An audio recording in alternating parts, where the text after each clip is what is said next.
Hi, this is Mrs. Zenner, and I'm going to read chapters 3 and 4 today from Stargirl. I hope you're all doing well. I'm just sitting here in my office. I'll get things set up. Chapter 3. We fought daily, Kevin and I. My main job as producer was to recruit people for the hot seat. After I signed someone up, Kevin began researching the person, getting his questions ready. Every day he asked me, "Did you sign her up?" Every day I answered, "No." He got frustrated. "What do you mean, no? Don't you want her to sign her up?" I told him I wasn't sure. His eyes bugged out. "Not sure? How can you not be sure? We high-fived in the lunchroom weeks ago. We were thinking Stargirl, miniseries even. This is a hot seat from heaven." I shrugged. That was then. Now I'm not sure. He looked at me like I had 3 ears. "What's there to be not sure about?" I shrugged. "Well then," he said, "I'll sign her up." He walked away. "You'll have to find another director then," I said. He stopped. I could almost see the steam rising from his shoulders. He turned, pointed. "Leo, you can be a real jerk sometimes." He walked off. It was uncomfortable. Kevin Quinlan and I usually agreed on everything. We had been best friends since arriving in Arizona the same week 4 years before. We both thought the prickly pear cactus looked like ping pong paddles with whiskers, and that saguaro looked like dinosaur mittens. We both loved strawberry banana smoothies. We both wanted to go into television. Kevin often said he wanted to be a sleazy talk show host, and he wasn't kidding. I wanted to be a sports announcer or news anchor. We conceived Hot Seat together and convinced the faculty to let us do it. It was an instant hit. It quickly became the most popular thing in school. So why was I balking? I didn't know. I had some vague feelings, but the only one I could identify was a warning: leave her alone. In time, Hillary's hypothesis, so called by Kevin, about Stargirl's origins gave way to other theories. She was trying to get herself discovered for the movies. She was sniffing fumes. She was homeschooling gone amok. She was an alien. The rat she brought to school was only the tip of the iceberg. She had hundreds of them at home, some as big as cats. She lived in Ghost Town in the desert. She lived on a bus. Her parents were circus acrobats. Her parents were witches. Her parents were brain-dead vegetables in a hospital in Yuma. We watched her sit down in class and pull from her canvas bag a blue and yellow ruffled curtain that she draped over 3 sides of her desk. We saw her set out a 3-inch clear glass vase and dropped into it a white and yellow daisy. She did and undid this in every class she attended, 6 times a day. Only on Monday mornings was the daisy fresh. But last period, the petals were drooping. By Wednesday, the petals began to fall, the stem to sag. By Friday, a flower hung down over the rim of the water glass vase, its dead stump of a head shedding yellow dust in the pencil groove. We joined her as she sang happy birthday to us in the lunchroom. We heard her greet us in the hallway and classrooms, and we wondered how she knew our names and our birthdays. Her caught-in headlights eyes gave her a look of perpetual astonishment, so that we found ourselves turning and looking back over our shoulders, wondering what we were missing. She laughed when there was no joke. She danced when there was no music. She had no friends, yet she was the friendliest person in school.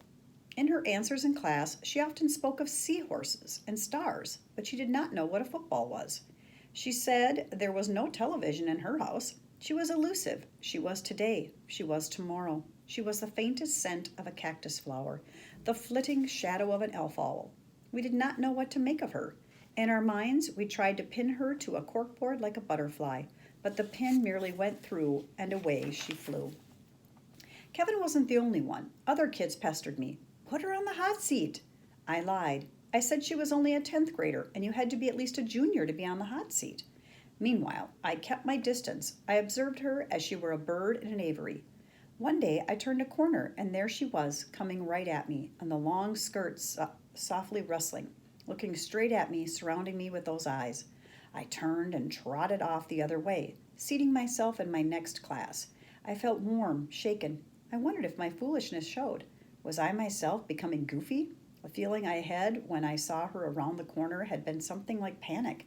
Then one day after school I followed her. I kept at a safe distance. She was known not to take a bus. I expected the walk to be short. It wasn't. We trekked all over Micah, past hundreds of grassless stone and cactus front yards, through the Tutorized shopping center, skirting the electronics business park around which the city had been invented a mere 15 years before. At one point, she pulled a piece of paper from her bag. She consulted it. She seemed to be reading house numbers as she walked along. Abruptly, she turned up a driveway, went to the front door, and left something in the mailbox. I waited for her to move off. I looked around. No one on the street. I went to the mailbox, pulled out a homemade card, opened it. Each tall letter was a different painted color. The card said, "Congratulations." It was unsigned. I resumed following her. Cars pulled into driveways. It was dinner time. My parents would be wondering. She took the rat from her bag and put it on her shoulder. Riding there, the rat faced backward, its tiny triangular face peeping out over her sand-colored hair. I could not see its beady black eyes, but I guessed it was looking at me. I fancied it was telling her what it saw. I fell further back. Shadows crossed the streets. We passed the car wash and the bike shop. We passed the country club golf course, the biggest spread of green grass until the next golf course in the next town. We passed the "Welcome to Micah" sign. We were walking westward. There was us and the highway and the desert and the sun blazing above the Maracapa Mountains. I wished I had my sunglasses. After a while, she veered from the highway. I hesitated, then followed. She was walking directly into the setting sun, now a great orange perched atop the mountain crest. For a minute, the mountains were the same dusky lavender as her sand-skimming skirt. With every step, the silence grew, as did my sense that she knew, had known all along, that she was being followed. Or more, that she was leading me. She never looked back. She strummed her ukulele. She sang. I could no longer see the rat. I imagined it was dozing in the curtain of her hair. I imagined it was singing along. The sun lay down behind the mountains. Where was she going? In the gathering dusk, the saguaros flung shadows of giants across the pebbled earth. The air was cool on my face. The desert smelled of apples. I heard something. A coyote? I thought of rattlesnakes and scorpions. I stopped. I watched her walk on. I stifled an impulse to call after her, to warn her. Of what? I turned and walked, then ran back to the highway. Chapter 4. At Micah Area High School, Hillary Kimball was famous for three things: her mouth, the hoax, and Wayne Parr. Her mouth spoke for itself, most often to complain. The episode that became known as Hillary's Hoax took place in her sophomore year when she tried out for cheerleading. Her face and hair and figure were right enough, and she surely had the mouth. She made the squad easily. And then she stunned everyone by turning it down.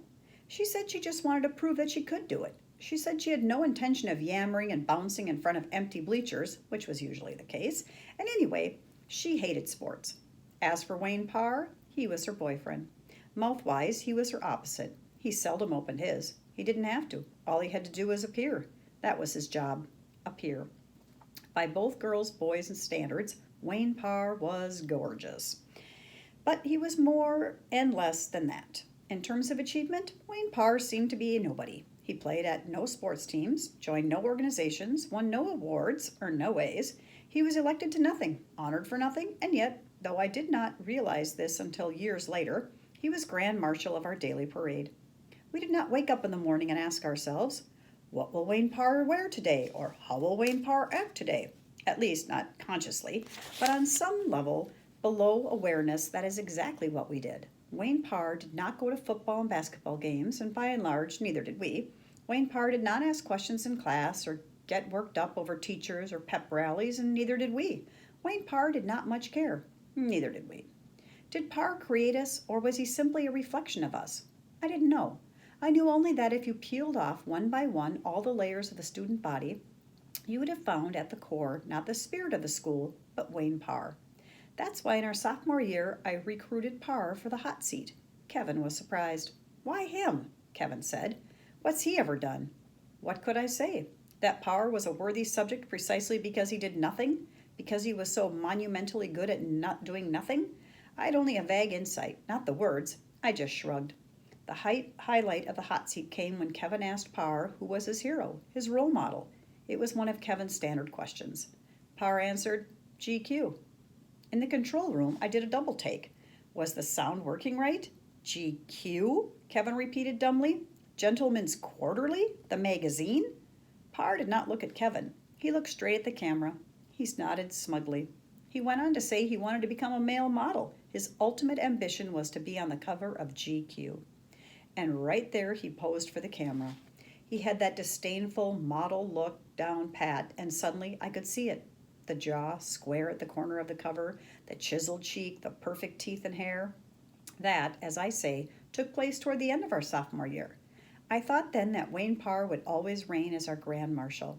How could I have known that he would soon be challenged by a freckled-nosed homeschooler?